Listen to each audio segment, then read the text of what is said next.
bonus video. So now that we have done the materials, the cast on, the knit stitch, the purl stitch, the bind off, now we're going to talk about one more bonus thing you can do with the goddess washcloth, which is to turn it into a baby bib instead of a washcloth.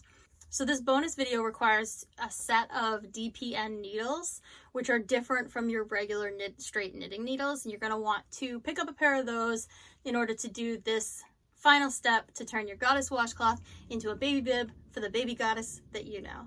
Let's get started. I actually frogged back the bind off that I did for the bind off video so that I could do this bonus video for you guys, because I don't like the idea of creating things for videos that aren't going to actually have a home. And my initial purpose with making this goddess cloth was to turn it into a bib for my friend Amber over at Fiberhaven Mavens for her baby Alice. So I'm going to show you how I'm going to take this goddess cloth, and you can do this with any dishcloth that is really any dishcloth, but especially one that's done in a square from the bottom up like this. You could do this. So I've added a couple of supplies here that weren't in the initial supplies video. I have 2 DPNs, double pointed needles, and I have something to hold my stitches. Because we're only going to hold 3 stitches on this, you could just use a stitch marker too. So this one is actually a stitch marker that's going to go up on my Etsy shop pretty soon that I made, a fairy stitch marker.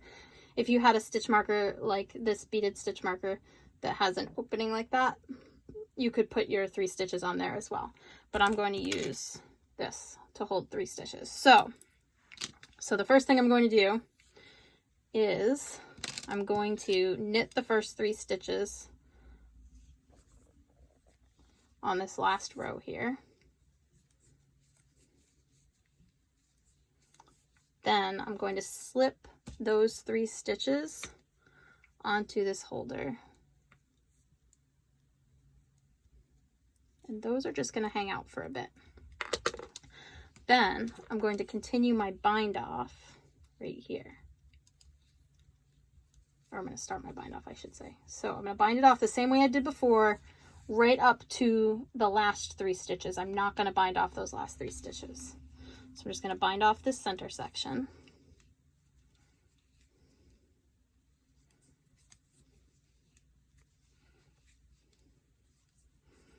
And while I do that, there are a lot of different ways to make bibs. And of course, depending on the baby you're making it for, you may want to do some different things. Some babies, you could maybe use a large button that's not something big enough to not be a choke hazard. You could use Velcro. Some babies will rip Velcro off. I'm going to do this one as an I-cord that you tie behind the baby's back or behind the baby's neck, which of course you want to watch the baby and make sure that, like, especially if you have an older child, they aren't choking them with it or something. I've definitely, as a full-time nanny for years, seen that happen. So you really have to take into consideration the baby that you're making it for. And Amber's baby is brand new and I don't know a lot about her yet, so hopefully the I-cord tie style bib works well for little Alice.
Okay, so if you remember from the first video, we started with 45 stitches.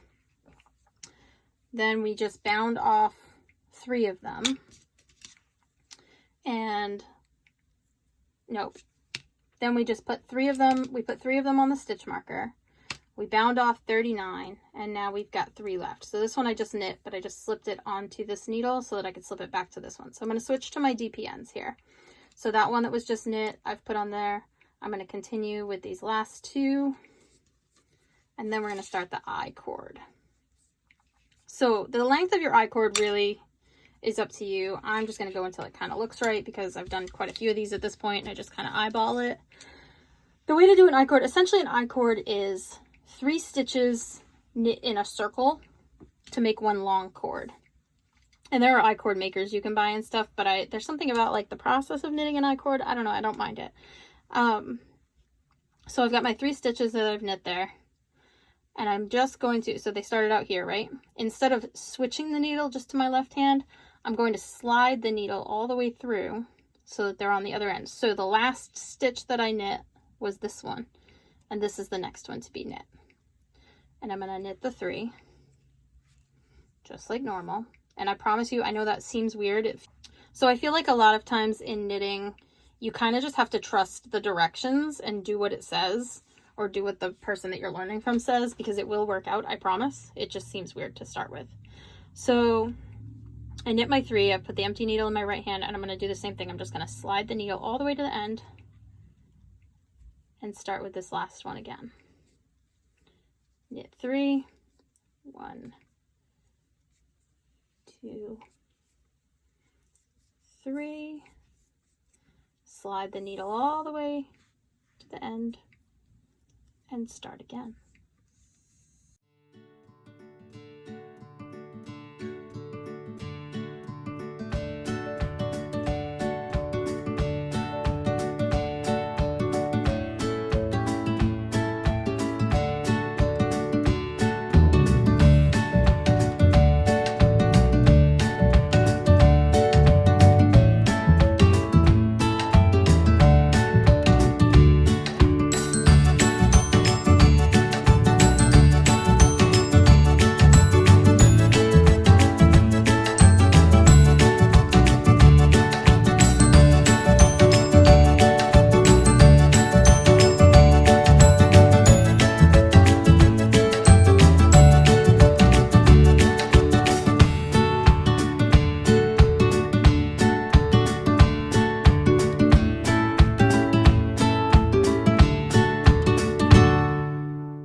Okay, just to be curious, I am going to measure this before I snip, just so that I can kind of give you an idea of how long you want each strap to be. So this is feeling long enough to me, I think.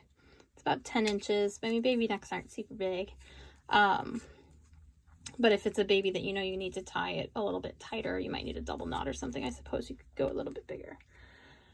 The other thing you could do at this point is you could bind it off and then add a button here, and on the other side you can make a loop in order to button it however you want to. So what I'm going to do is though is I'm going to cut it here. I think I'm going to go like 3 more rows. I do that sometimes. I cut before I'm done. I don't know why. Something about like disconnecting from the ball of yarn makes me feel like I'm almost at completion. So maybe 3 more rows. And then to bind it off, there's a few different ways you could bind off an I cord. You want to start with, I'm going to like push it all the way to the end, just like before. You could knit all 3 together just by putting your needle through all 3 and pulling a stitch through. I like to just bind it off like you would anything else. So 1 stitch at a time and off. Oop, caught a loop underneath. And 3 off, and then just like with the bind off on the other one, I'm just going to pull that through tight, pull it, and then I'm going to take my darning needle and I'm literally just going to, because this is essentially a tube of 3 stitches, right? So I'm just going to kind of go right through the middle of the tube and just kind of pull this string down through the center and out somewhere down here, somewhere down here. I'm going to pull it out through, right? So pull it out. Oops, struggling to get it to come out. All right, and then with it pulled a little tight, I'm going to trim it. And there we have one side. And then on the other side, I'm going to do exactly the same thing. But there's a couple of things I'm going to do here. Okay, so I'm going to take this off of my holder and onto put the 3 stitches, take this off my holder and put the 3 stitches onto a needle.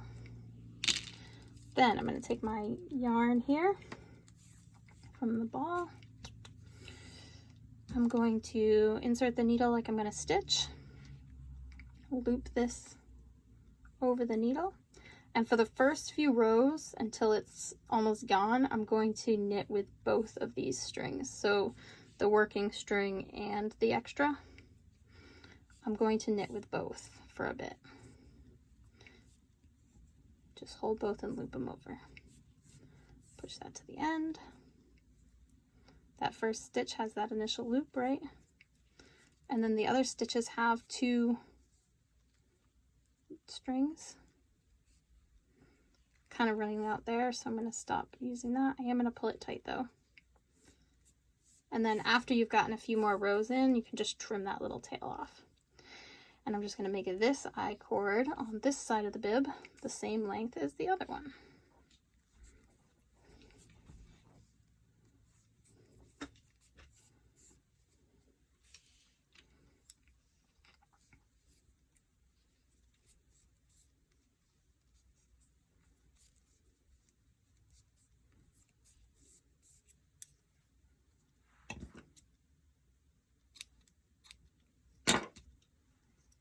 Apparently I need new scissors.